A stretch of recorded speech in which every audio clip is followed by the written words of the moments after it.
الإعلام المصري سمى المباراة إنها مباراة نهائي القرن. فعلا مباراة نهائي القرن لأن أول مرة في التاريخ يلاقي الأهلي والزمالك في دوري أبطال إفريقيا.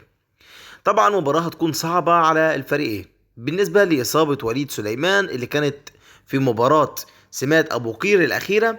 أصيب بإجهاد في العضلة الخلفية، وإن شاء الله أكد الأطباء الخاص بالنادي الأهلي إنه هيكون متواجد ضمن تشكيلة الفريق في مباراة الأهلي والزمالك بنهائي دوري أبطال إفريقيا. موعد المباراة والقنوات الناقلة للمباراة وقنوات كمان مجانية ناقلة للمباراة. في البداية بعد إذن حضراتكم اعملوا لايك للفيديو واشتركوا في القناة عشان يوصل لكم كل جديد.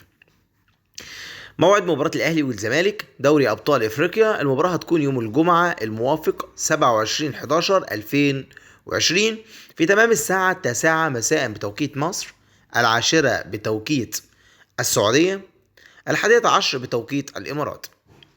المباراة هتكون مذاعة على قناة بي إن سبورت اتش دي 3. كمان المباراة هتكون مذاعة على القناة الأرضية اون تايم سبورت، بعد ما اون تايم سبورت صرحت انها هتكون هي المسؤولة عن بث وحقوق ملكية انها تذيع مباراة الأهلي والزمالك. انا عايزك تتوقع معايا نتيجة مباراة الأهلي والزمالك هتكون ايه، وهل يا ترى ان النادي الأهلي هيتغلب على الزمالك او العكس هيحصل. كلنا مباراة هتكون قوية جدا، وعلى ما اعتقد ان اغلبية مش مصر بس، لا اغلبية الوطن العربي هتكون بتشاهد هذه المباراة القوية جدا.